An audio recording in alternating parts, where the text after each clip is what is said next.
இறைவனுடைய சாந்தியும் சமாதானமும் நம் அனைவர் மீதும் நின்று நிலவட்டுமாக. என்னுடைய யூடியூப் சேனலுக்கு உங்களை நான் வரவேற்கிறேன். நான் சம்மில். அதாவது இப்போ இந்த நிகழவிருக்கும் ஈரான் மீதான தாக்குதல் சம்பந்தமாக அல்லது எதிர்பார்க்கப்படும் அமெரிக்காவின் ஈரான் மீதான தாக்குதல் தொடர்பாக எனது கருத்துக்களை இந்த வீடியோவில் சுருக்கமாக தெரிவிக்கலாம் என்று நினைக்கிறேன். அதாவது சமீபகால சர்வதேச அரசியல் பொருளாதார இராணுவ வரலாற்றை கூர்மையாக அவதானித்து கொண்டிருக்கும், அதிலும் குறிப்பாக கடந்த 100 ஆண்டுகால அரசியல் பொருளாதார வரலாற்றை, அதிலும் மிக குறிப்பாக கடந்த 4-10 ஆண்டுகளிலான அரசியல் பொருளாதார இராணுவ வரலாற்றை கூர்ந்து அவதானித்து கொண்டு வருபவர்களுக்கு நன்றாக தெரிந்திருக்கும். எப்படி பிரிட்டிஷ் காலனித்துவவாதமும் அதன் பிறகு அமெரிக்க ஏகாதிபத்தியமும் உலகம் பூராவும் தங்களுடைய ஆதிக்கத்தை தக்க வைக்க முயன்று கொண்டிருக்கின்றன. உலகின் செல்வ செழிப்பான இயற்கை வளம் மிக்க நாடுகளினுடைய வளங்களை சூறையாடுவதற்கும் அந்த நிலங்களில் உள்ள பொருளாதாரத்தை சுரண்டுவதற்கும் தீவிரமாக உழைத்து கொண்டிருக்கின்றன அப்படிங்கிறது நமக்கு தெரியும். அதாவது நம்மில் பலர் என்ன நினைத்து கொண்டிருந்தோம், அமெரிக்காவினுடைய ஏவல் நாயாக, அதாவது அமெரிக்கா தன்னுடைய ஆதிக்கத்தை மத்திய கிழக்கு பாரசீக வளைகுடாவில் தக்க வைப்பதற்கு இஸ்ரேல் அப்படிங்கிற ஏவல் நாயை முஸ்லீம் நிலப்பகுதிகளுக்கு மத்தியில், முஸ்லீம் நாடுகளுக்கு மத்தியில் அமெரிக்கா நிறுவியிருக்கிறது அப்படின்னு.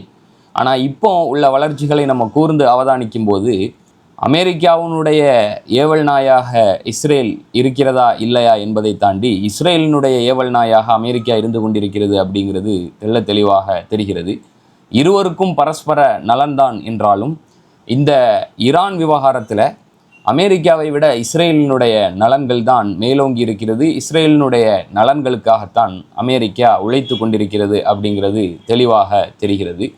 நம்ம இந்த சமீபகால சர்வதேச அரசியல் பொருளாதார நிர்வாக வரலாற்றை, இராணுவ வரலாற்றை எடுத்துக்கொண்டால் நம்ம எப்படி வார் ஆன் டெரர் அப்படிங்கிற பீடிகையில் வெப்பன்ஸ் ஆஃப் மாஸ் டிஸ்ட்ரக்ஷனை சதாம் ஹுசைன் ஈராக்கில் மறைத்து வைத்திருக்கிறார் அப்படிங்கிற ஒரு போர்வையில் நாங்கள் தீவிரவாதத்திற்கு எதிராக போராடுகிறோம் அல்லது நாட்டில் ஸ்திரத்தன்மையை மீண்டும் நிலைநாட்ட விரும்புகிறோம் அப்படிங்கிற சப்பை கட்டு சாக்குப்போக்குகளை முன்வைத்து அந்த புவி மூலோபாய நிலப்பரப்பில், குறிப்பாக மத்திய கிழக்கு பாரசீக வளைகுடாவில் தங்களுடைய கைப்பாவை அல்லாத தலைவர்கள் இருப்பதை அமெரிக்காவும் ஏற்றுக்கொள்ளாது, இஸ்ரேலும் ஏற்றுக்கொள்ளாது என்கிற அடிப்படையில் சதாம் ஹுசைனை எப்படி கொன்றொழித்து ஈராக்கை மொத்தமாக நிர்மூலமாக்கினார்களோ, அதுபோல் நேட்டோ நாடுகளினுடைய அக்கிரமம், பயங்கரவாத செயல் தலையீடின் காரணமாக லிபியாவில் கடாஃபியை இல்லாமலாக்கினார்களோ, அதுபோல் எப்படி சமீபத்தில் சிரியாவில் ஆட்சி மாற்றத்தை ஏற்படுத்தி ஈரானுக்கும் இன்ன பிற ஆயுத குழுக்களுக்கும் பாலஸ்தீன் விடுதலை இயக்கங்களுக்கும்,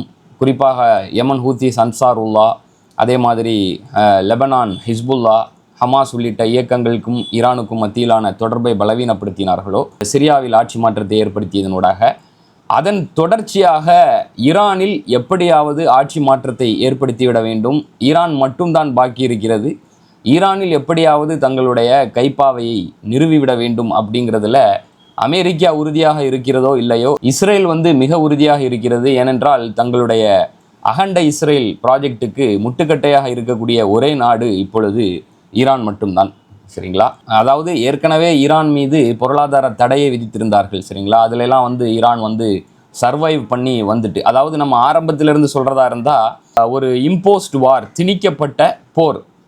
அதாவது ஈரான் இஸ்லாமிய குடியரசாக மாறிய பிறகு கிட்டத்தட்ட 8 ஆண்டுகளுக்கும் மேல் வலிந்து திணிக்கப்பட்ட ஒரு போரை சந்தித்தது. அதாவது ஈரான் ஈராக் வார் நீங்கள் கேள்விப்பட்டிருப்பீங்க, 80s நடந்தது. சரிங்களா? 81 இருந்து 89 வரைக்கும்.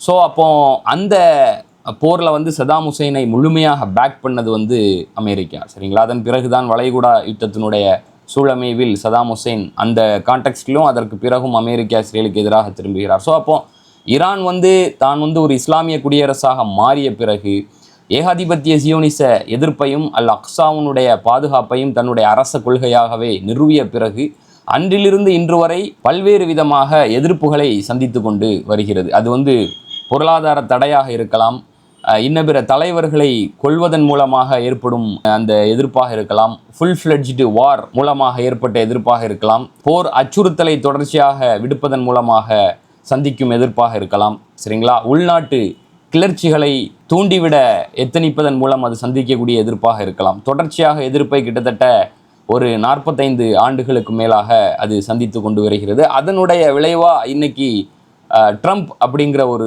உளவியல் நோயாளியினுடைய நடவடிக்கைகளின் விளைவாக இன்னைக்கு இந்த ஈரான் மீதான வெறுப்பும் காழ்ப்பும் உச்சத்தை அடைந்து இது ஒரு முழு வீச்சிலான ஒரு போருக்கு கிட்டத்தட்ட ஆருடம் கூறியிருக்கிறது அப்படின்னு தான் சொல்லணும். சரிங்களா? ஏன்னா ஈரானும் அதாவது எங்கள் மீதான தாக்குதல் ஒரு முழு வீச்சிலான போருக்கான சமிஞ்ஞையே குறியீடே அன்றி வேறில்லை அப்படின்னு சொல்லியிருக்குது. அதாவது எங்கள் மீது நீங்கள் தாக்குதல் தொடுத்தால் எங்களுடைய எதிர்வினை மிக கடுமையாக நீங்கள் எதிர்பார்க்காத அளவிற்கு இருக்கும் அப்படின்னு ஈரானும் சொல்லியிருக்குது. அமெரிக்கா அதற்காகத்தான் அமெரிக்காவும் கடந்த காலத்திலிருந்து பாடம் படித்து கொண்டு ஏற்கனவே தங்கள்கிட்ட இருக்கக்கூடிய வளங்கள், அதாவது இராணுவ வளங்கள் போதாது அப்படிங்கிறதுனால முழுமையாக, அதாவது ஒரு போர் நிச்சயமாக ஏற்பட்டு விடும் அப்படிங்கிற விஷயத்தில் சுற்றி இருக்கக்கூடிய அனைவரையும் கன்வின்ஸ் செய்யும் வகையில் அமெரிக்கா முழு வீச்சில் தங்களுடைய முழு பலத்தையும் கட்டவிழ்த்து விட தொடங்கி இருக்குது அப்படின்னு தான் சொல்லணும். ஸோ அதனுடைய விளைவாக இன்னைக்கு மத்திய கிழக்கு பாரசீக வளைகுடாவில் எந்தெந்த நாடுகளிலெல்லாம் அமெரிக்காவுடைய இராணுவ தளம் இருக்கிறதோ அந்தந்த இராணுவ தளங்களை எல்லாத்தையுமே ஸ்டஃப் பண்ணிட்டு இருக்குது அமெரிக்கா. சரிங்களா? ஃபுல் ஃப்ளட்ஜில் தங்களுடைய வீரர்களை, அதாவது காலாட்படை, விமானப்படை, ட்ரோன்கள், ஏவுகணைகள், சரிங்களா, கப்பல் படைன்னு இறக்கி குவித்து கொண்டிருக்கிறது. அது ஜோர்டானுடைய ஏர்பேஸ் ஆகட்டும், சவுதி அரேபியாவுடைய அமெரிக்க ஏர்பேஸ் ஆகட்டும், அதே மாதிரி கத்தாரினுடைய அல் உதைத் ஏர்பேஸ் ஆகட்டும், எல்லா ஏர்பேஸையும் அமெரிக்கா இட்டு ரொப்பி கொண்டிருக்கிறது. அது மட்டும் இல்லை, ஈரானை சுற்றி இருக்கக்கூடிய கடல் பகுதிகளிலும் அமெரிக்காவுடைய விமானத்தாங்கி கப்பல்கள் முழு வீச்சில் வட்டமிட தொடங்கி இருக்கின்றன. நம்ம சுருக்கமாக சொல்ல போனால் அமெரிக்கா ஈரானில் எப்படியாவது ஆட்சி மாற்றம் நிகழ்ந்தே ஆக வேண்டும் அப்படிங்கிறதுல உறுதியாக இருக்குது. அதற்கு விலை ஒரு முழு வீச்சிலான போர் என்றால் அந்த போரையும் நாங்கள் செய்வதற்கு தயார் அப்படிங்கிறதுல அது உறுதியாக இருக்குது. ஸோ அதனால தான் உள்நாட்டு மக்களை தூண்டிவிட்டதனுடைய விளைவா, உள்ளார்ந்த ஸ்திரத்தன்மையை குலைப்பதனுடைய விளைவா ஆட்சி மாற்றம் ஏற்பட்டாதான் பார்த்தாங்க. தங்களுடைய ஊடகங்களை பயன்படுத்தி வெகுஜன மக்களை ஆட்சி அதிகாரத்திற்கு எதிராக கிளர்ந்தெழ வைத்து விடலாம்னு நினைச்சாங்க. ஆனால் அது நடக்கல.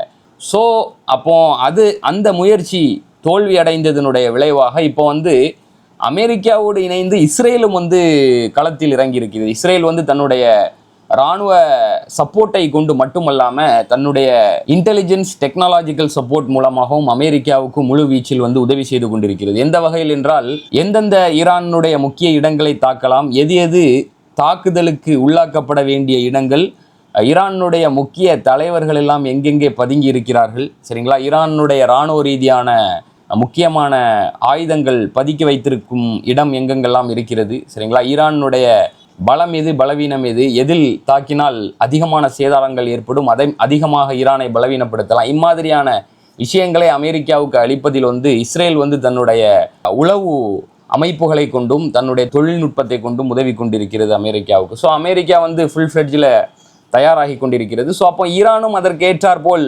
தயாராகி கொண்டிருக்கிறது அப்படின்னு தான் சொல்லணும். ஆனால் இதில் என்ன டிஃப்ரென்ஸ் அப்படின்னா, சதாம் ஹுசேன், கடாஃபி மாதிரிப்பட்ட தலைவர் போன்று அல்லாமல் ஈராக், லிபியா மாதிரியான பலவீனமான ஒரு இராணுவ கட்டமைப்பை கொண்ட, தொழில்நுட்ப உளவு கட்டமைப்பை கொண்ட நாடுகள் போன்று அல்லாமல் ஈரான் ஒரு வலுவான இராணுவ தொழில்நுட்ப உளவு கட்டமைப்பை கொண்ட ஒரு நாடாக இருக்கிறது. அப்படிங்கிறது அமெரிக்காவுக்கு தன்னுடைய முயற்சியில் முந்தைய முயற்சிகள் போல் இது இலகுவாக வெற்றியை கொடுக்காது அப்படிங்கிற ஒரு விஷயத்தை நம்ம இந்த இடத்துல பதிவு செய்ய நினைக்கிறோம். ஏன்னா ஈரானை பொறுத்தவரை தன்னுடைய விமானப்படையில் தான் ஈரான் அந்த விமானங்களினுடைய எண்ணிக்கை, விமானங்களினுடைய மனூவர்ஸ், அந்த உத்திகள், அந்த இராணுவ ரீதியான சாகச பயிற்சிகள், இதிலெல்லாம் கொஞ்சம் பலவீனமாக இருந்தாலும் ஈரான் ஏவுகணை பலத்தில் மிகவும் வலுவான ஒரு நாடாக இருந்து கொண்டிருக்கிறது. இதை நம்ம 12 days வாரில் 12 நாள் யுத்தத்தில் பார்த்தோம். அதாவது இஸ்ரேலை எப்படி 12 நாளில் கிட்டத்தட்ட 15% மேற்பட்ட நிலப்பரப்பை நிர்மூலமாக்கியது அப்படின்னு. ஸோ அப்போ ஏவுகணை ரீதியாக ஈரான் மிகவும் வலுவாகவே இருக்கிறது.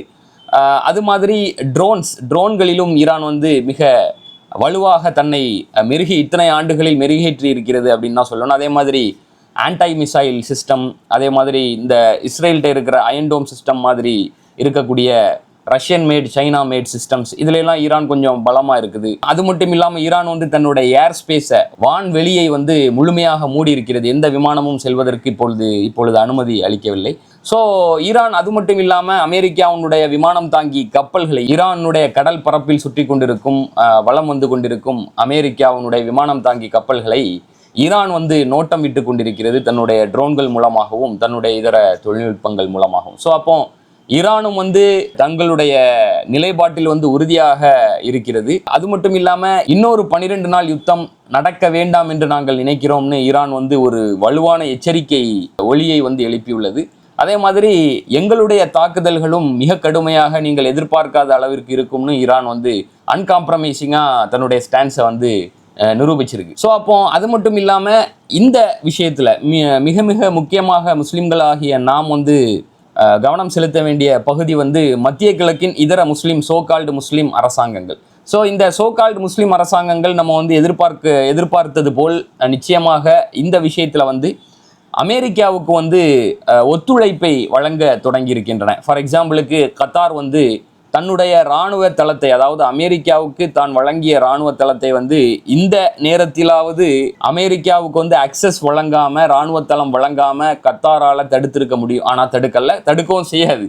ஏன்னா கத்தார் வந்து அமெரிக்காவுக்கு அடிமையாகத்தான் இருக்கிறது. அதனுடைய விளைவாக முழு ஒத்துழைப்பை நல்கப் போவதாக அமெரிக்காவுக்கு திரைமறைவில் வாக்குறுதி அளித்திருக்கிறது. அதனுடைய வெளிப்பாடாகத்தான் தன்னுடைய அல் உதைத் ஏர்பேஸை வந்து முழு வீச்சில் வந்து அமெரிக்க துருப்புகளுக்காக திறந்து விட்டிருக்கிறது. சரிங்களா? அதே மாதிரி சவுதி அரேபியாவும் தன்னுடைய பிரின்ஸ் சுல்தான் ஏர்பேஸை வந்து அமெரிக்காவுக்கு வழங்கி இருக்கிறது. அதாவது அமெரிக்காவுடைய விமானங்கள் வந்து இறங்கி அது ஃபியூல் பண்ணிட்டு மறுபடியும் போவதற்கு, இம்மாதிரியான வேலைகளுக்கு அல்ல ஹர்ஜ் அப்படிங்கிற ஏரியா, ரியாதினுடைய சுற்று வட்டத்தில் இருக்கக்கூடிய அல்ல ஹர்ஜ் அப்படிங்கிற சவுதி அரேபியாவுடைய ஏரியாவில் இந்த ஏர்பேஸ் அமைஞ்சிருக்கு. ஸோ அதே மாதிரி தான் ஜோர்டானும் யுஏஇயும் ஐக்கிய அரபு அமீரகமும் வந்து எதிர்பார்த்தது போல் ஈரான் மீதான அமெரிக்காவின் தாக்குதலுக்கு முழுமையாக அமெரிக்காவுக்கு ஆதரவு அளிப்பதாக, ஒத்துழைப்பதாக வாக்குறுதி அளித்திருக்கிறது. ஸோ அப்போ அரபு நாடுகள், சோகால்டு முஸ்லீம் அரசாங்கங்கள் வந்து, அதாவது முஸ்லீம் ஜியோனிச ஆட்சியாளர்களும் அதன் அரசாங்கங்களும் வந்து இந்த விஷயத்தில் வந்து தன்னுடைய சக முஸ்லீம் சகோதர சகோதரிகளுக்கு எதிராகவே இஸ்லாத்தினுடைய முஸ்லிம்களினுடைய எதிரிகளுக்கு, ஏகாதிபத்திய ஜியோனிசவாதிகளுக்கு வெளிப்படையாகவும் மறைமுகமாகவும் உதவி செய்வதாகவும் ஒத்துழைப்பதாகவும் வாக்களித்திருக்கின்றன. ஸோ அப்போ ஈரானை பொறுத்தவரை அவர்களுடைய ஆலைஸாக இருக்கக்கூடிய ரஷ்யா, சைனா உள்ளிட்ட நாடுகள் தான் ஈரானுடைய ஸ்ட்ராட்டஜிக் பார்ட்னர்ஸ், எக்கனாமிக் ஆலைஸா, மிலிட்டரி ஆலைஸா இருக்கிறாங்க. அவர்களும் வந்து நேரடியாக இதில் பங்கு கொள்ள மாட்டார்கள் நிச்சயமாக. ஆனால் முடிந்த அளவுக்கு திரைமறைவில் ஈரானுக்கு உதவிகள் செய்யக்கூடும். சரிங்களா? எல்லா வகைகளிலும் உதவிகள் செய்யக்கூடும். ஏன்னா ஒரு anti imperial, anti Jainist ஃபோர்ஸா Iran வந்து அந்த பாரசீக வளைகுடா நிலப்பரப்பில் இருப்பது ரஷ்யாவுக்கும் சைனாவுக்கும் கூட முக்கியமாக இருக்கிறது. ஸோ அப்போ அவர்கள் வந்து ஈரானை வந்து பேக் பண்ணுவாங்க அப்படிங்கிறத நம்ம நம்பலாம். ஆனால் நேரடியாக இந்த போரில் குதிக்க மாட்டார்கள். இதற்கு நேர் எதிராக வந்து இஸ்ரேல் நேரடியாக இந்த போரில், ஒருவேளை போர் நிகழ்ந்தால் போரில் குதிக்கிறதோ இல்லையோ, நிச்சயமாக அரபு கைப்பாவைகள், அரபு அடிமைகள் வந்து தங்களுடைய இராணுவ வீரர்களை அமெரிக்காவின் சார்பில் இந்த போரில் இறக்கிவிட்டாலும் ஆச்சரியப்படுவதற்கு இல்லை. ஸோ அப்போ இதில் இந்த இடத்துல வந்து நம்ம ஒரு சில திருக்குரான் வசனங்களை வந்து நம்ம கண்டிப்பாக சொல்லணும், ஓதி காட்டணும். அதாவது எதுக்கு நம்ம திருக்குரான் வசனங்களை ஓதி காட்டணும் அப்படின்னு நினைக்கிறோம் அப்படின்னா, அந்த திருக்குரான் வசனங்கள் வந்து நம்ம காலகட்டத்து அரசியல், நிர்வாக, பொருளாதார, இராணுவ சூழல்களுக்கு சர்வ பொருத்தமாக இருப்பதால் அல்லாஹ்வுடைய வழிகாட்டல்கள், உள்ளுதிப்புகள், அல்லாஹ்வுடைய ஞானம், அவன் வந்து நமக்கு வழங்கியுள்ள அறிவுரைகள், இவற்றையெல்லாம் பார்க்க வேண்டியது தேவை, மிக முக்கிய அதிமுக்கிய தேவை, இன்றியமையாத தேவை என்று நினைக்கிறேன். ஸோ இப்போ இந்த ஈரானை வந்து நம்ம எப்படி பார்க்குறோம் அப்படின்னா, இது வந்து ஒரு பேரியராக தான் நம்ம பார்க்குறோம். ஒரு பேரியர்னா ஒரு வலுவான ஒரு அரண் மாதிரி. அந்த அரண் இருப்பது வரை எதிரியினுடைய படை வந்து உள்ளே நுழையாமல் இருக்கும். அதாவது அதை தான் ஃபோர்ட்ரஸ் அப்படின்னு சொல்லுவாங்க. அதாவது ஒரு நாட்டுக்கு எதிராக எதிரி படை வந்து தாக்குதல் தொடுக்க வரும் பொழுது அந்த நாடு வந்து, இல்லைன்னா அந்த நகரம் வந்து வலுவான அரண்களுக்கு மத்தியில், உயரமாக எழுப்பப்பட்ட வலுவான சுவர்களால் சூழப்பட்ட அரண்களுக்கு மத்தியில் இருந்தால் அதுவே ஒரு பாதுகாப்பு கேடயம் மாதிரி தான், என்னதான் அவர்கள் சண்டை போட்டால். அந்த மாதிரி தான் மத்திய கிழக்கு பாரசீக வளைகுடாவில் ஏகாதிபத்திய ஜியோனிசவாதிகள், காலனித்துவவாதிகள், இந்த நேட்டோ கண்ட்ரீஸ்லாம் தங்களுடைய முழுமையான ஆதிக்கத்தையும் செல்வாக்கையும் தக்க வைப்பதற்கு, அதனுடைய வளங்களை சுரண்டி முற்றிலுமான அடிமைகளாக மாற்றுவதற்கான ஒரு கேடயமாக, அதுவும் இல்லாமல் இஸ்ரேல் தன்னுடைய அகண்ட இஸ்ரேல் ப்ராஜெக்டை முன்னெடுப்பதற்கான ஒரு கேடயமாகவும் எந்த நாடு வலுவாக இப்பொழுது அந்த நிலப்பகுதியில் இருந்து கொண்டிருக்கிறது என்று பார்த்தீர்கள் என்றால் எனக்கு தெரிந்து ஈரான் மட்டும்தான். சரிங்களா? ஸோ அப்போ அந்த பேரியரை அந்த அரணை ஒன்ஸ் தகர்த்து விட்டார்கள் என்றால், அந்த சுவர் இடிந்து கீழே விழுந்து விட்டது என்றால், இன்றைய தேதிக்கு பலஸ்தீன் எதிர்ப்பு இயக்கங்களும் முற்றிலுமாக வலுவிழந்துவிடும். எதிர்ப்பு இயக்கங்கள் என்று நாம் சொல்வது குறைந்தபட்சமேனும் எதிர்த்து கொண்டிருக்கும், அதாவது ஹமாஸ், ஹிஸ்புல்லா, அன்சாருல்லா போன்ற எதிர்ப்பு இயக்கங்களும் வலுவிழந்துவிடும். அதை நிறுவனமயப்பட்ட ரீதியில் முழு வீச்சில் எதிர்ப்பதற்கான வலுவான இராணுவ கட்டமைப்பு கொண்ட ஒரு முஸ்லீம் நாடும் இந்த பூமியில் எஞ்சி இருக்காது. அப்படிங்கிற ஒரு விஷயத்தை தான் நம்ம சொல்கிறோம். சரிங்களா? அப்போ இந்த ஒரு விஷயம், இந்த ஒரு வளர்ச்சி, அரசியல் வளர்ச்சி, நம்ம காலகட்டத்து அரசியல் இராணுவ வளர்ச்சி எந்த திருக்குரான் வசனத்தை இந்த நேரத்தில் நினைவுபடுத்துது அப்படின்னா, சூரத்துல் காஃபினுடைய வசனம், சூரத்துல் காஃபினுடைய 97, 98வது வசனம். அதாவது துல் கர்னைன் யஜூஜ் மஜூஜ் அந்த மக்கள் துல் கர்னைன்ட்ட முறையிடுவாங்க.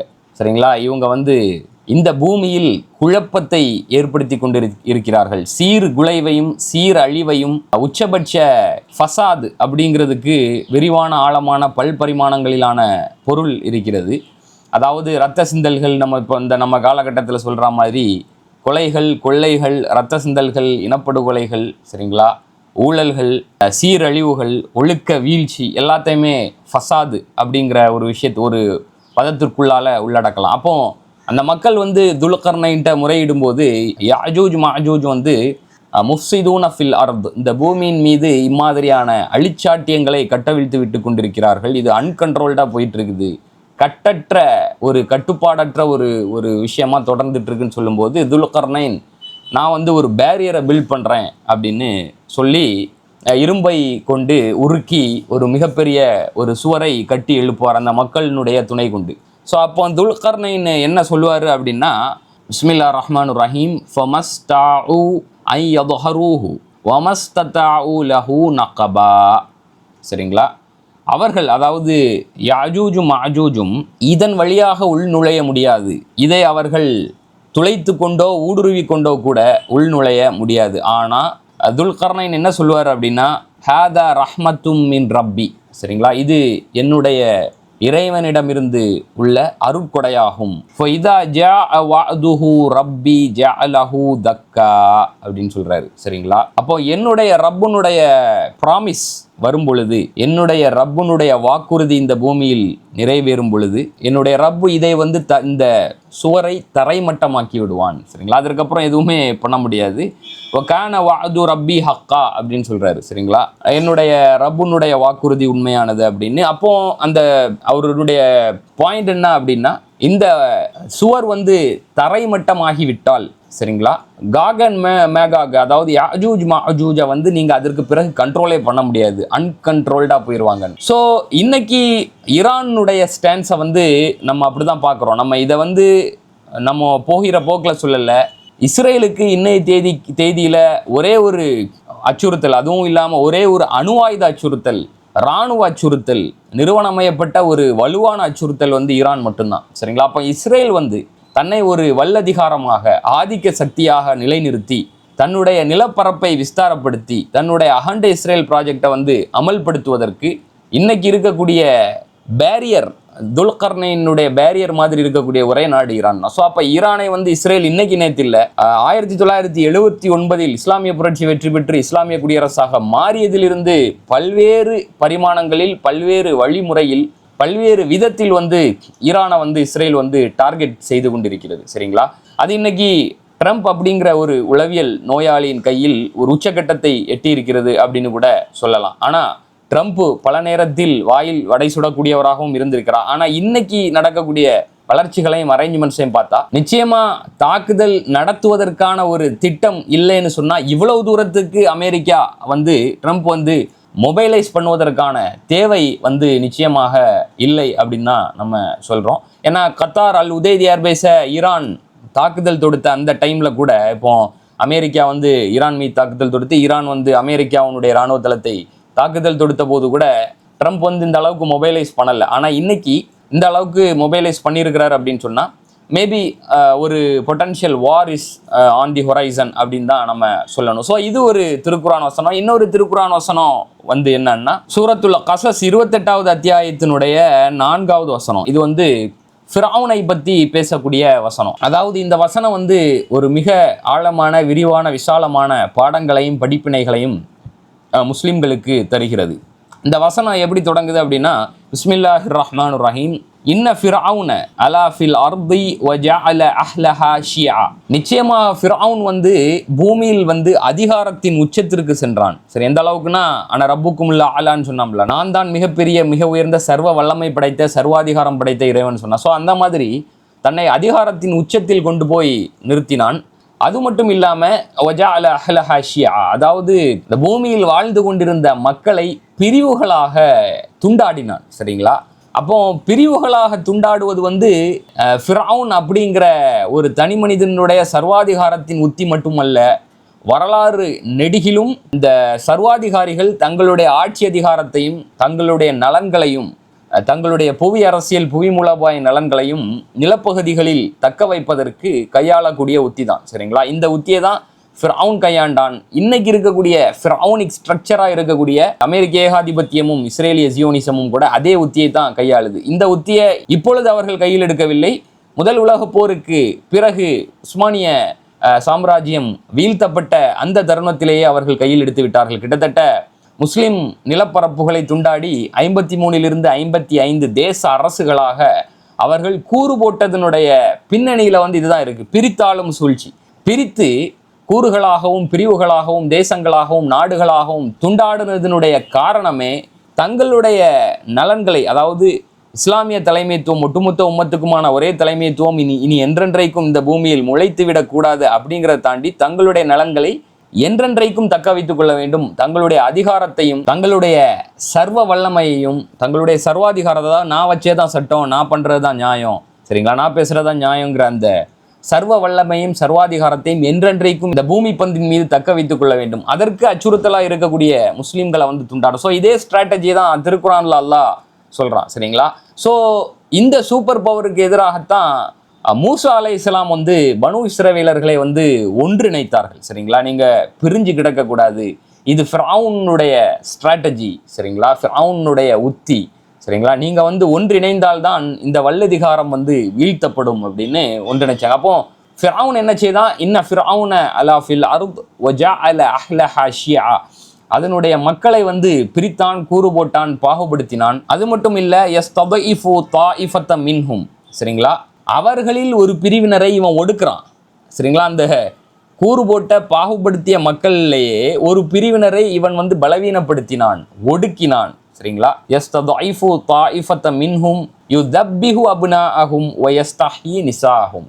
சரிங்களா? அவர்களுடைய ஆண் மக்களை கொலை செய்தான், அவர்களுடைய பெண் மக்களை வாழ வைத்தான். ஏன்னா ஆண் மக்கள் தான் அவன் வந்து அன்றைய தேதியில் அவனுக்கு ஒரு பொட்டன்ஷியல் த்ரெட்டாக, அச்சுறுத்தலாக தெரிந்தது ஆண் மக்கள். ஸோ அப்போ துண்டாடி ஆண் மக்களை எல்லாம் கொலை செய்த, அதாவது தனக்கு யாரையெல்லாம் அச்சுறுத்தலாக அவன் பார்த்தானோ அவர்களை எல்லாம் இவன் வந்து கொலை செய்தான். யாரால் தனக்கு அச்சுறுத்தல் இல்லை, அதாவது எல்லாமே ஒரே மக்கள் தான். அப்போ தான் வந்து தனக்கு யார் வந்து அச்சுறுத்தல்னு அவன் பார்க்குறானோ அவர்களை எல்லாம் கொலை செய்கிறான். தனக்கு யாரால் அச்சுறுத்தல் இல்லைன்னு கருதுறானோ அவர்களை எல்லாம் வாழ விடுகிறான். எக்ஸாக்டாக இன்னைக்கு வந்து அமெரிக்கா இஸ்ரேல் பண்ணுறது அதுதான்.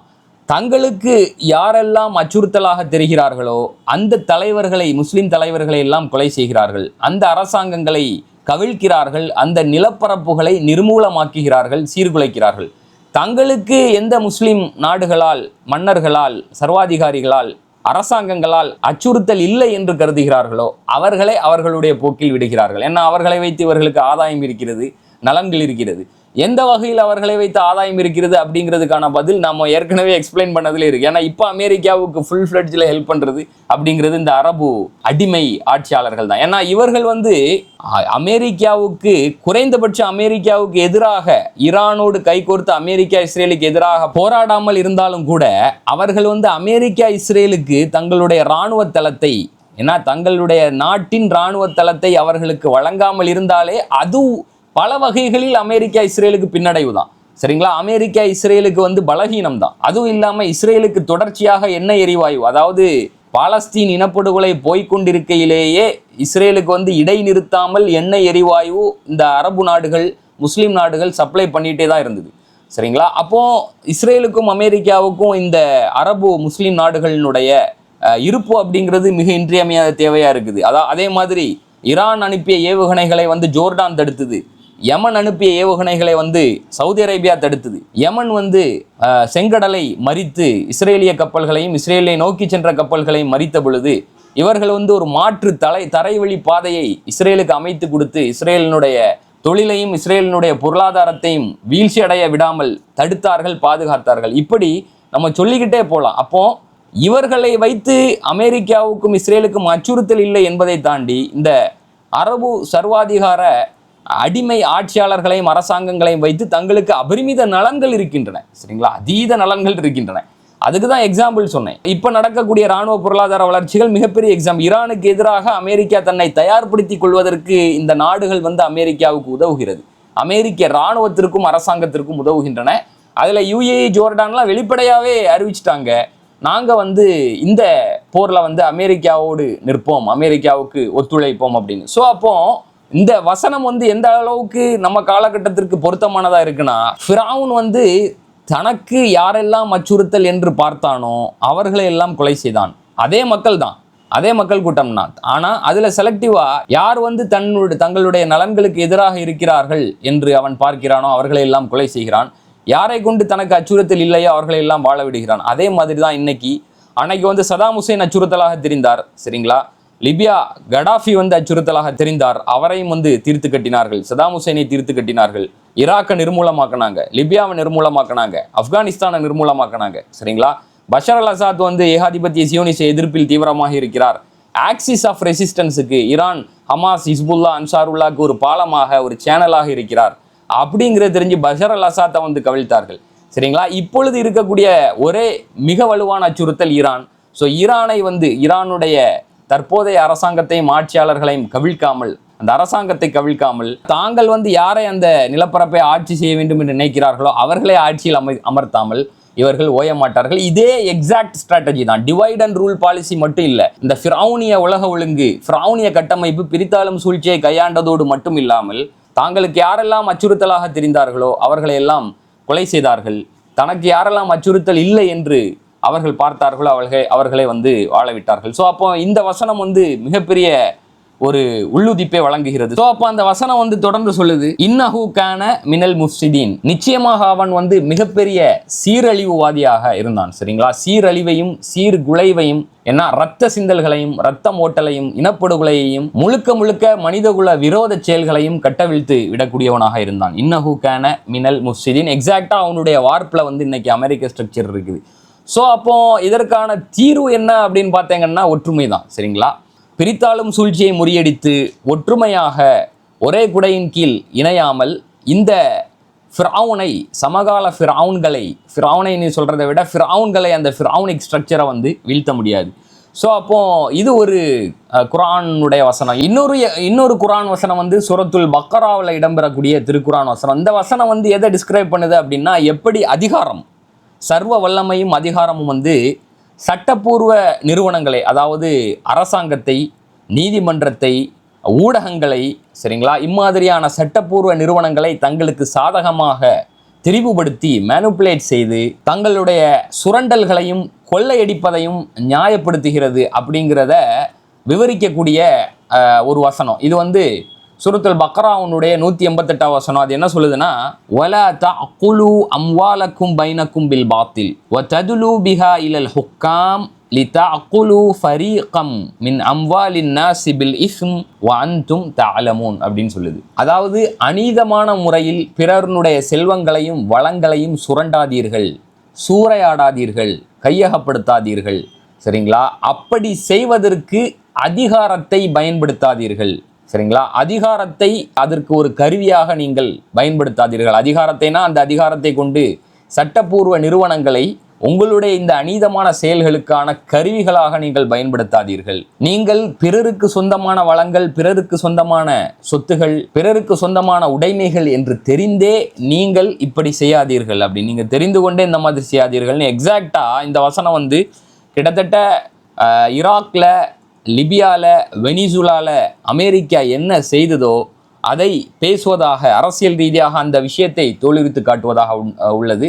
இந்த திருக்குரான் வசனம் வந்து எதையெல்லாம் செய்யக்கூடாது என்று பேசுகிறதோ அதையெல்லாம் அமெரிக்கா வல்லதிகாரம் செய்தது. கிட்டத்தட்ட 2003 2011 வரை ஈராக் மீதான அமெரிக்காவின் அட்டூழியங்களாகட்டும், அதன் பிறகு 2011 நிகழ்ந்த லிபியா மீதான நேட்டோ நாடுகளின் அத்துமீறல்களும் பயங்கரவாத செயல்களும் ஆகட்டும், அதன் பிறகு இந்த ஆண்டு 2026 வெனிசுலாவுடைய எண்ணெய் வளங்களை தங்களுடைய கட்டுப்பாட்டில் முழுவதுமாக கொண்டு வருவதற்கு அமெரிக்க அரசாங்கம் செய்த அந்த பயங்கரவாத அத்துமீறல் செயலாகட்டும், இவை அனைத்தையுமே இந்த திருக்குரான் வசனம் வந்து கண்டிக்கிறது. இதை வந்து நம்ம அமெரிக்காவோடு மட்டுமே வந்து பொருத்தி பார்க்க முடியாது. நல்லா கேட்டுக்கிடுங்க. சவுதி அரேபியாவும் யுஏஇயும் யமன் மீது தங்களுடைய ஆதிக்கத்தையும் செல்வாக்கையும் தக்க வைப்பதற்கு, அதனுடைய வளங்களை தங்கள் வயப்படுத்துவதற்கு அங்குள்ள போராளிகளையும் மிலிஷியாஸையும் வந்து ஸ்பான்சர் செய்யக்கூடிய விஷயங்களாகட்டும், அந்த நாட்டினுடைய விவகாரத்தில் தலையிட்டு அந்த நாட்டின் ஸ்திரத்தன்மையை குலைக்க முயற்சி செய்யும் விவகாரமாகட்டும், சூடானின் வளங்கள் மீது தன்னுடைய ஆதிக்கத்தை நிரந்தரமாக தக்க வைப்பதற்கு அங்க இனப்படுகொலையை கட்டவிழ்த்து விடுவதில் யுஏஇ ஆற்றும் பங்காகட்டும், இது எல்லாத்தையுமே இந்த வசனம் வந்து தோலுரித்து காட்டுவதாக இருக்கிறது. இன்னொரு திருக்குரான் வசனத்தை நம்ம சொல்லணும் அப்படின்னா, இது வந்து இந்த வசனம் வந்து முஸ்லிம்களுக்கு தெளிவான ஒரு வழிகாட்டலையும் அறிவுரையையும் கொடுக்கக்கூடியதாக இருக்கிறது. அதாவது அன்றைய அரசியல் இராணுவ சூழலுக்கு மட்டும் பொருந்தக்கூடிய வசனம் அல்ல, எல்லா காலகட்டத்திலும் முஸ்லிம்கள் எதிர்கொள்ளும் அரசியல் இராணுவ நிர்வாக பொருளாதார சூழல்களுக்கு பொருந்தக்கூடிய வசனமாக இது இருந்து கொண்டிருக்கிறது. என்ன வசனம் அப்படின்னு சொன்னா, இது வந்து சூரத்துல் அன்ஃபாலினுடைய வசனம், 8வது அத்தியாயத்தினுடைய 60வது வசனம். பிஸ்மில்லாஹிர் ரஹ்மானிர் ரஹீம். வஇத்து லஹும் மஸ்ததஅதும் மின் குவா வ மிர் ரிபாத்தில் ஹைல் துர்ஹிபூன பிஹி அதுவல்லாஹி வ அதுவக்கும் வ ஆகரீன மின் தூனிஹிம் லா தஅலமூனஹும் அல்லாஹு யஅலமுஹும் வ மா துன்ஃபிகு மின் ஷைஇன் ஃபீ சபீலில்லாஹ் யுவஃப இலைக்கும் வ அன்தும் லா துதுலமூன் அப்படின்னு சொல்லுது. சரிங்களா? நீங்கள் வந்து முடிந்த அளவுக்கு உங்களை நீங்களே பலப்படுத்திக் கொள்ளுங்கள் அப்படின்னு சொல்லுது. சரிங்களா? பலத்தை ஒன்று திரட்டி கொள்ளுங்கள். இராணுவ ரீதியாகவும், ராஜதந்திர ரீதியாகவும், தொழில்நுட்ப ரீதியாகவும், உளவு ரீதியாகவும், விஞ்ஞானபூர்வமாகவும் அனைத்து வகைகளிலும் உங்களுடைய கட்டமைப்பை பலப்படுத்திக் கொள்ளுங்கள். இராணுவ, பொருளாதார, அரசியல் ரீதியாக உங்களை நீங்களே உங்களுடைய அமைப்புகளை பலப்படுத்திக் கொள்ளுங்கள் அப்படின்னு சொல்லுது. ஐது லஹும் மஸ்ததஅதும் மின் குவா. அதாவது அந்த காலகட்டத்தில் போருக்கு பயன்படும் ஒரு போர் இயந்திரமாக, விரைவாக சென்று எதிரிகளை தாக்கி அழிக்கக்கூடிய ஒரு வாகனமாக இருந்தது போர் குதிரைகள். சரிங்களா? அப்போ போர் குதிரையை பற்றி பேசக்கூடிய இந்த வசனத்தை வந்து இன்றைய காலகட்டத்தில் விரைவாக சென்று தாக்கும் போர் கருவிகளோடு நாம் ஒப்பிடலாம். அது ஏவுகணைகளாக இருக்கட்டும், ட்ரோன்களாக இருக்கட்டும், போர் விமானங்களாக இருக்கட்டும், தோட்டாக்களாக இருக்கட்டும், எதுவாக வேண்டுமானாலும் இருக்கட்டும். அப்போ இந்த விஷயத்தை நீங்க வலுவாக தயார்படுத்தி வைத்துக் கொள்ளுங்கள்னு சொல்லுது. எதுக்கு அப்படின்னா, அல்லாஹ்வுடைய எதிரிகளை நீங்கள் அச்சுறுத்துவதற்காக, அவர்களுடைய உள்ளங்களில் அச்சத்தை ஏற்படுத்துவதற்காக, அவர்களை பின்னோக்கி ஓட வைப்பதற்காக, அவர்களை பதற்றமடைய செய்வதற்காக அப்படின்னு. சரிங்களா? இது வந்து இறைவனுடைய எதிரிகளினுடைய உள்ளத்தில் பதற்றத்தை ஏற்படுத்தும். அவர்கள் தொடர்ந்து அல்லாஹ் சொல்றான், அவர்கள் உங்கள் எதிரிகளாகவும் இருக்கலாம், இன்னும் உங்கள் கண்ணுக்கு தெரியாத எதிரிகளுக்கும், எதிரிகளினுடைய உள்ளத்திலும் இதன் மூலமாக நீங்கள் அச்சுறுத்தலை ஏற்படுத்துகிறீர்கள். இதன் மூலமாக அவர்களையும் நீங்கள் மிரட்டுகிறீர்கள். அவர்களுடைய இராணுவ நடவடிக்கையை தடுக்கும் விதமாகவும் இது இருக்கக்கூடும். சரிங்களா? அப்போ இந்த அளவுக்கு நீங்க தயார் செய்துக்கிடுங்க அப்படின்னு சொல்லிட்டு இந்த திருக்குரான் வசனத்துல வந்து அல்லாஹ் சொல்றான். ஸோ இது வந்து தெளிவாக ஒரு விஷயத்தை சொல்லுது. முஸ்லிம்களாக இருக்கட்டும், ஒடுக்கப்படும் இதர மக்களாக இருக்கட்டும், அதாவது வல்லாதிகார, சர்வாதிகார, ஃபிரௌனிய கட்டமைப்புகளால் ஒடுக்கப்படும் மக்களாக இருக்கட்டும், அவர்கள் ஆன்மீக ரீதியாகவும், பொருளாதார ரீதியாகவும், இராணுவ ரீதியாகவும், அறிவுபூர்வமாகவும் அனைத்து வகைகளிலும் தங்களை வலுப்படுத்திக் கொள்ள வேண்டும், பலப்படுத்திக் கொள்ள வேண்டும், தயார்படுத்திக் கொள்ள வேண்டும்னு இந்த வசனம் வந்து அறிவுறுத்துது. சரிங்களா? ஸோ இன்றைய புவி அரசியல் சூழல்ல ஈரானுடைய தயாரிப்பு, சரிங்களா, இன்னைக்கு ஈரானுடைய தயாரிப்பையும் இந்த 40-45 ஆண்டுகளில் ஈரானுடைய இராணுவ ரீதியான வளர்ச்சியையும் இந்த வசனத்திற்கான ஒரு பிரதிபலிப்பாக நம்ம பார்க்கலாம். அது வந்து ஈரானுடைய ட்ரோன் கெப்பாசிட்டியாக இருக்கட்டும், பேலிஸ்டிக் மிசைல், கண்டம் விட்டு கண்டம் பாயும் வெவ்வேறு வகையான வெவ்வேறு விதமான ஏவுகணைகளினுடைய பலமாக இருக்கட்டும், இன்னும் இதர இராணுவ தொழில்நுட்ப பலமாக இருக்கட்டும், சரிங்களா, இது எல்லாமே இந்த வசனத்தினுடைய பிரதிபலிப்பாகவும் எதிரிகளினுடைய உள்ளத்தில் இவ்வளவு நாட்களும் அச்சத்தையும் பீதியையும் ஏற்படுத்தி கொண்டிருக்கும் ஒரு தயாரிப்பாகவும் நம்ம பார்க்கிறோம். சரிங்களா, சமகால முன்னுதாரணமா இந்த வசனத்திற்கான முன்னுதாரணமா நம்ம இன்னைய தேதிக்கு ஈரானை மட்டும்தான் பார்க்க முடிகிறது. அதாவது அந்த ஒட்டுமொத்த பாரசீக வளைகுடா மத்திய கிழக்கு நிலப்பகுதிகளில். அதே மாதிரி அமெரிக்க ஏகாதிபத்தியத்தினுடைய இஸ்ரேலிய ஜியோனிசத்தினுடைய மேலாதிக்கத்தை தடுப்பதற்காகவும் அந்த வளர்ச்சியை தடுப்பதற்காகவும் எப்படி ஈரான் ஒரு ஆல்டர்னேட் அலைன்ஸை, அதாவது ஒரு மாற்று கூட்டை ஏற்படுத்தியதோ, அது பொருளாதார இராணுவ கூட்டாக கூட இருக்கலாம். அதாவது சைனா, ரஷ்யா, ஈரான், வெனிசுலா, வடகொரியா இம்மாதிரியான ஒரு கூட்டமைப்பை ஈரான் ஏற்படுத்தியதோ, அதே மாதிரி வெனிசுலாவுடைய நிக்கோலஸ் மதுரோவும் ஈரானோடு, ரஷ்யாவோடு, சைனாவோடு எப்படி நெருக்கமாக இராணுவ பொருளாதார ரீதியாக தன்னை நெருக்கமாக வைத்து கொண்டாரோ, இதெல்லாம் எதிரிகளினுடைய வளர்ச்சியை கட்டுப்படுத்துவதற்கும் எதிரிகளினுடைய உள்ளத்தில் அச்சத்தை ஏற்படுத்துவதற்குமான இராணுவ ரீதியான பொருளாதார ரீதியான உத்தியாக இருக்கிறது.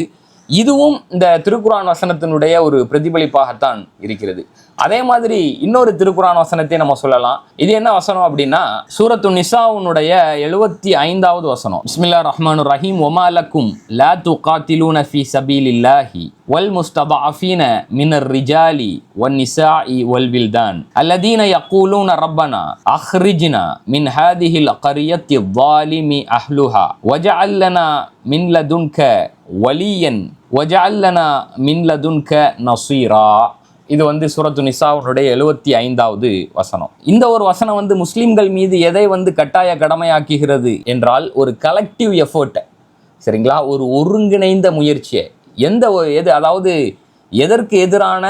எதற்கு ஆதரவான ஒருங்கிணைந்த முயற்சி, அதாவது இந்த பூமியில் ஒடுக்கப்படும், அடக்கப்படும், நசுக்கப்படும், கொத்தாக கொல்லப்படும் ஆண்கள், பெண்கள், குழந்தைகளுக்கு அரணாக, அவர்களுக்கு பாதுகாப்பாக, அவர்களுக்கு ஆதரவான, அவர்கள் மீது இந்த பயங்கரவாதத்தையும் ஒடுக்குமுறையும் அடக்குமுறையும் கட்டவிழ்த்துவிடும் வல்லதிகாரங்களுக்கும் எதிரிகளுக்கும் எதிரான ஒரு ஒருங்கிணைந்த ஒரு முயற்சியை, ஒரு இராணுவ முயற்சியை, ஒரு பொருளாதார அரசியல் கூட்டமைப்பை கட்டாய கடமையாக இந்த வசனம் முன்வைக்குது. சரிங்களா, இப்படி ஒரு முஸ்லிம்களினுடைய ஒரு கூட்டமைப்பும் ஒற்றுமையும் ஒத்துழைப்பும் முன்பே ஏற்பட்டிருந்தால் ஈராக்ல என்ன நடந்ததோ அது நடந்திருக்காது, பலஸ்தீன்ல என்ன நடந்து கொண்டிருக்கிறதோ அது தொடர்ந்து நடந்து கொண்டிருந்திருக்காது, லிபியாவில் என்ன நடந்ததோ அது நடந்திருக்காது, ஆப்கானிஸ்தானில் என்ன நடந்ததோ அது நடந்திருக்காது. சரிங்களா, ஈரானில் தொடர்ச்சியாக என்ன நடந்ததோ அது நடந்திருக்காது, இப்பொழுது ஏற்படும் நிலைமை ஏற்பட்டிருக்காது, சிரியாவில் என்ன நடந்ததோ அது நடந்திருக்காது.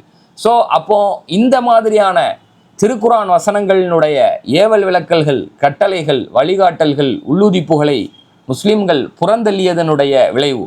இதை நிறுவனமயப்பட்ட ரீதியில், அரசியல், நிர்வாக, பொருளாதார ரீதியில் இதை குறித்து சிந்தித்து பார்த்து அதற்கேற்ப செயல்படாமல் போனதனுடைய விளைவாகவும், ஒட்டுமொத்தமாக திருக்குரான், சுன்னா, சீராவையும் இந்த மார்க்கத்தையும் வெறுமனே 4 சுவற்றுக்குள் பள்ளிவாசல்களோடும் வீட்டோடும் சடங்கு சம்பிரதாயங்கள், சாங்கியங்களோடு சுருக்கியதனுடைய விளைவாகவும் இன்னைக்கு முஸ்லிம்களுக்கு, அதாவது இஸ்லாத்தினுடைய முஸ்லிம்களினுடைய எதிரிகளை எதிர்த்து நிற்கக்கூடிய, முஸ்லிம்களை தொட்டால் கேட்பதற்கு இருக்கும் ஒரே ஒரு வல்லதிகாரமாக திகழக்கூடிய அந்த ஒரு நாட்டுக்கும் அரசாங்கத்துக்கும் கூட அச்சுறுத்தல் ஏற்பட்டிருக்கிறது. இது முஸ்லிம்களினுடைய பலவீனத்தின் காரணமாகவும், முஸ்லிம்கள் திருக்குரான், சுன்னா, சீராவை அவற்றிலிருந்து கிடைக்கக்கூடிய பாடங்களையும் படிப்பினைகளையும் புறந்தள்ளியதனுடைய விளைவாகும். சரிங்களா, ஸோ இந்த 4 திருக்குரான் வசனமும் நமக்கு அதீதமான பாடங்களையும் படிப்பினைகளையும் தருகின்றன. அப்போ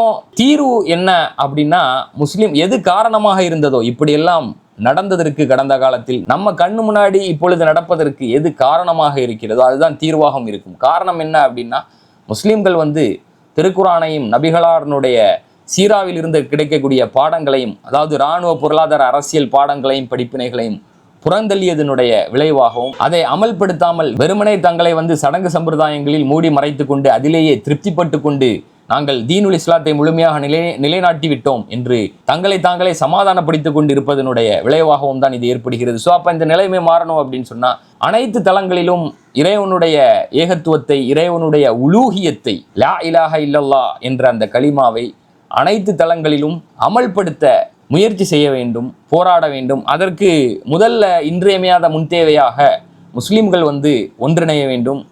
முஸ்லிம்களுக்கு மத்தியில் ஒற்றுமை சாத்தியப்பட வேண்டும். அது இல்லை என்றால் இன்னைக்கு ஈரான் மீதான அச்சுறுத்தல் அப்படிங்கிறது ஈரானோடு நின்று விடக்கூடிய ஒன்றல்ல. இது ஒரு லாங் டேர்ம் அஜெண்டா, அதாவது ஒரு தொலைநோக்கு பார்வையில் இஸ்ரேல் அமெரிக்காவை தன்னுடைய அஜெண்டாவை அந்த நிலப்பகுதிகளில் நிறைவேற்றுவதற்கு ஒரு கருவியாக பயன்படுத்தி கொண்டிருக்கிறது. ஈரானுடைய தற்போதைய தலைமைத்துவத்தினுடைய வீழ்ச்சி அப்படிங்கிறது it's directly proportional to the destruction of Al Aqsa. ஞாபகத்தில் வச்சுக்கிடுங்க. இது அல் அக்ஸா முஸ்லிம்களினுடைய 3ஆம் புனித ஸ்தலமாக கருதப்படும் அல் அக்ஸா பள்ளிவாசலினுடைய வீழ்ச்சிக்கும் அதனுடைய அழிவுக்கும் ஒரு குறியீடாகத்தான் இந்த ஒருவேளை ஈரான் அரசாங்கம் கவிழ்க்கப்பட்டால் அல்லது தோல்வியடைந்தால் மஸ்ஜித் அல் அக்ஸாவுடைய அழிப்புக்கும் இஸ்ரேலினுடைய நிலப்பரப்பின் விஸ்தாரத்திற்குமான ஒரு பீடிகையாகத்தான் இந்த ஒரு விஷயம் நடக்கும் அப்படிங்கிறத மைண்டில் வச்சுக்கிடுங்க. ஏன்னா இது அதற்கான குறியீடு தான். சரிங்களா? அவங்க ஈரானை டார்கெட் பண்ணுறது ஈரானுடைய வளங்களை சுரண்டுவதற்கும் ஈரானுடைய நிலப்பரப்பை தங்களுடைய கட்டுப்பாட்டில் கொண்டு வர வேண்டும் என்பதற்காகவும் மட்டுமல்ல, ஈரானுடைய அழிவு அப்படிங்கிறது மஸ்ஜிதுல் அக்ஸாவுடைய டிஸ்ட்ரக்ஷனுக்கு ஆருடம் கூறக்கூடிய ஒன்றாகத்தான் இருக்கும். அது மட்டுமல்லாம இஸ்ரேல் தன்னுடைய அகண்ட இஸ்ரேல் வரைபடத்தில் எந்தெந்த நிலப்பகுதிகளை எல்லாம் அது உள்ளடக்கி இருக்கிறதோ அந்தந்த நிலப்பகுதிகளை எல்லாம், அதாவது போர் தொடுத்து ஆக்கிரமிப்பதற்குமான ஒரு குறியீடாகத்தான் இந்த வீழ்ச்சி அமையும். ஆகையால் இது முஸ்லிம்களுக்கு ஒரு மிக மிக முக்கியமான ஒரு விஷயமாக இருக்கிறது. ஸோ பொறுத்திருந்து பார்ப்போம். ஆனால் நம்ம ஏற்கனவே சொன்ன மாதிரி அமெரிக்காவுக்கு இது அதாவது ஈராக் மாதிரி, லிபியா மாதிரி, சிரியா மாதிரி ஒரு கப் ஆஃப் காஃபியா மிக இலகுவாக முடியக்கூடிய ஒன்றாக இருக்காது. அமெரிக்கா மிகப்பெரிய அளவில் சேதாரங்களை சந்திக்க வேண்டியிருக்கும். ஏன்னா இமாம் ஹாமினே அவர்கள் மிக தெளிவாகவே கூறியிருக்கிறார்கள். ஈரானுடைய தலைமைத்துவமும் மிக தெளிவாக இருக்கிறது. அதாவது எங்களில் இறுதி மனிதர் உயிரோடு இருப்பது வரை இந்த போரை நாங்கள் நிறுத்த மாட்டோம். அதாவது ஒருவேளை அமெரிக்கா தொடர்ந்து போர் தொடுத்தால் அப்படின்னு, அதாவது நாங்கள் சரணாகதி அடைய மாட்டோம்னு உமர் முக்தார் சொன்ன மாதிரி தான். சரிங்களா? We will never surrender, we win or we die அப்படின்னு. நாங்கள் வெற்றி பெறுவோம் அல்லது ஷஹீதாவோம்னு சொன்னார்ல, அந்த மாதிரியான ஒரு ஸ்டேட்மெண்ட்டை ஈரான் தலைமைத்துவம் கொடுத்திருக்கிறது. இது வெறுமனே வெற்று முழக்கம் அல்ல. ஈரான் நம்ம கடந்த கால, அதாவது 1979 பிறகான காலகட்டங்களை உற்று நோக்கும் பொழுது ஈரான் இலகுவில் மண்டியிடாது அப்படிங்கிறத தான் நம்ம பார்த்தோம். அதற்கு மிக சிறந்த உதாரணம் 8 years 9 years இம்போஸ்ட் வார், ஈரான் ஈராக் வார். அதில் எப்படியாவது ஈரானை சரணடைய வைத்து விட வேண்டும் அப்படின்னு அமெரிக்கா மிகவும் முயற்சி செய்தது. ஆனால் முடியவில்லை. ஒரு ப்ராக்சி வாரை நடத்துச்சு, ஆனால் முடியலை. ஸோ பொறுத்திருந்து பார்ப்போம். இன்ஷா அல்லாஹ் ஏதாவது அப்டேட்ஸ் இருந்துச்சுன்னா அதை இன்ஷா அல்லாஹ் மீண்டும் அடுத்த காணொளியில் நம்ம உங்களோடு பகிர்ந்து கொள்கிறோம். இன்ஷா அல்லாஹ் மீண்டும் அடுத்த காணொளியில் சந்திப்போம். நன்றி. நான் சம்மில். இறைவனுடைய சாந்தியும் சமாதானமும் நம் அனைவர் மீதும் நின்று நிலவட்டுமாக.